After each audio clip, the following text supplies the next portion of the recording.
Hi everybody, Dan Illman here with some exciting news. DRF Formulator, the gold standard in past performance information, is now free, exclusively on DRF Bets. Join DRF Bets with the promo code WINNING, get a $250 first deposit match bonus, a $10 free bet, and free Formulator already uploaded to your account. Access Formulator's premium features, including sortable trainer stats, race replays, personalized trip notes, and lots more. Free Formulator, exclusively on DRF Bets. Hi everybody, Dan Illman, Mike Beer, the DRF race of the day for Thursday, March the 3rd, race number 3 at Gulfstream Park. We're going 6.5 furlongs. It's an optional claiming race for fillies and mares, but as we take a look at the entry card, we see a very familiar name, and that is the number 3, Kamari, who's 3-5 on the morning line, and rightly so. A Grade 1 stakes winner, unbeaten on dirt, making her 5-year-old debut for trainer Wesley Ward. Yeah, she doesn't race very often, Dan, but when she does, man, she's pretty good no matter what the surface. I mean, she fairly towers over this field right now. We'll see what happens off the layoff. We'll throw up the Timeform US pace projector for this race because Kamari's a horse with tactical speed. You can pretty much put her anywhere. Timeform US believes that this race will not be run at a fast pace and could favor horses on or near the early lead. Splash Cash the 6, Fire on Time the 2. Those horses are fast, but I'd be surprised if Kamari and Joel Rosario are not close. Yeah, I don't think they're going to be too far away. I wouldn't actually be surprised then if she found her way to the early lead in here, but she doesn't have to, be ridden like that. She could probably just sit up close and be too good for these horses. A horse that is hoping for a fast and contested pace is the number 1, Union Maiden, making her first start for Brendan Walsh after being purchased for $250,000 at the Keeneland November auction. Let's watch Union Maiden's most recent start, a third-place effort in the Pumpkin Pie Stakes at Belmont. And I don't know about you, Mike. I don't think she really seemed to appreciate the sloppy going in the early portion of this race. At the very least, she was pushed along from the back of the pack. Maybe she was out sprinted a bit. She's going to grind up and finish 3rd. The winner of this race would come back to run 3rd in the Grade 3 Go for Wand with an 83 buyer. I mean, the wet track's a built-in excuse a little bit here. She doesn't really do a ton of running here. She's just going to forge on to get 3rd without ever threatening Dan. But it was also only her second start as a 4-year-old. I mean, she didn't really get any running in last year at all. Her prior trainer, Chad Brown, it felt like she was kind of a work in progress for him. And I do think she was getting better before that layoff. So, we'll see if Brendan Walsh can keep it going for her. The number 2, Fire on Time, has only run 4 times. There's a lot of scope for improvement here for the Dale Romans trained daughter of Not This Time. 3rd last time out, going a 1-turn mile. Didn't really see the excuse there as the favorite. Didn't break, kind of rushed up, and then got tired. Very disappointing effort last time. She was 2 for 2 on fast dirt tracks prior to that. And she does have some speed, Dan. There's plenty of upside here. She did take money on her debut, so I guess the connections at least liked her a little bit early on. We'll see if she can take a step forward.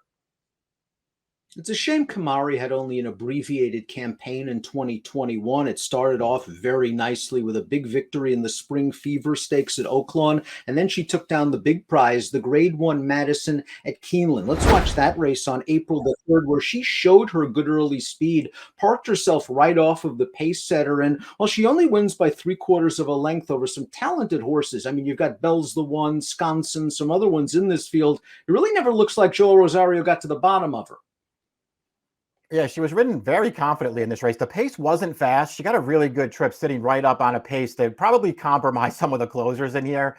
And she's just going to hold on to the end. Though, again, you're right. It was a confident ride for her, a pretty easy victory. Only 3 starts last year, only 3 starts the year before that as well as a 3-year-old. Dan, so she doesn't race very often, but man, is she good when she does. Last place finisher from the Madison came back to run a much better 2nd in the Derby City Distaff, a Grade 1 race with a 97 buyer. Now, after that race, Wesley Ward wanted to run her in the Honorable Miss at Saratoga, and looked like all plans were go, and she wasn't training up to par. She was taken out of training. They only ran her once since the Breeders' Cup Turf Sprint. She was purchased for $2.7 million at Fasig-Tipton in November. Does the layoff, bother you a little bit, Mike? I mean, I guess you would have to worry about it at least a little bit, Dan, because the last time we saw her, she didn't run great at the Breeders' Cup, and things didn't go well for her last year. Obviously, they had designs on other races they didn't get to run in. those are all things that you want to, keep in mind when a horse is going to be the price that Kamari is going to be in this race on Thursday. On the other hand, she's run well fresh without fail. So she's supposed to come back here and probably run pretty well. It's a tall ask for the 4 Mon Petit Chou, but I wonder if this horse is slightly dirtied up. She was stakes placed at Gulfstream back in the spring of 2021, and then she went away. She came back off a 7-month layoff. She probably needed that race when she was down on the rail, and then they ran her in the Inside Information, a race in which she was completely overmatched. Back to earth here, and she might be ready to rumble third start of the form cycle. I mean, we'll see. I realized that she just ran in a grade 2. I guess I would argue that Kamari might be better than anything that she just ran against in the Inside Information there. So it's not like this is a ton of class relief. Liberty MD, the number 5, is returning off of a July layoff for trainer Ian Wilkes. She is 2 for 2 around 1 turn in her career. And then they tried her in the grade 3 Chou V last time out. She caught a very tough field. Royal Flag would come back to run second in the Personal Ensign, a grade 1 with a 100 buyer. Horologist would come back to win the Summer Colony, a restricted race with a 91. And those two would then run 1-2 in the Belle Dame. But she catches a tough horse off a long layoff.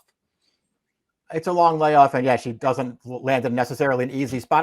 I like her cutting back though a little bit for this race. I get why they tried to stretch her out in the Chuvy. Boy, her pedigree is mostly sprint on the dam side. I like her cutting back to sprint here, even with the layoff. Splash Cash completes the field, and she might be a little bit class compromised chipping in from Tampa Bay Downs, but Timeform US believes she can control the pace in a blue bar scenario, and she has a positive enough formulator fact as we take a look for trainer John Arnett. Past 20 days, this trainer has done very well with sprints, 36%, what a gigantic return on investment, and if certainly Splash Cash was to upset this field, that ROI would go through the stratosphere. A pace factor, but maybe in too tough.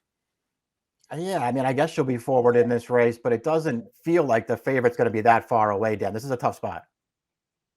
Let's take a look at our top selections for the Thursday race of the day. Tough to go against Kamari, and here she is going to have to deal with the fact that she's only run once since that win in the Madison last spring. But Wesley Ward's already talking about the Madison 2022. I have a feeling he has her ready. Listen, I get anybody who wants to tread a little bit lightly with her. I didn't really want to do that. It just feels like if she comes back and she's close to ready, she's going to beat this field. 3-5 for Mike, 3-1 for me in the Thursday DRF race of the day, the return of Kamari at Gulfstream. Best of luck.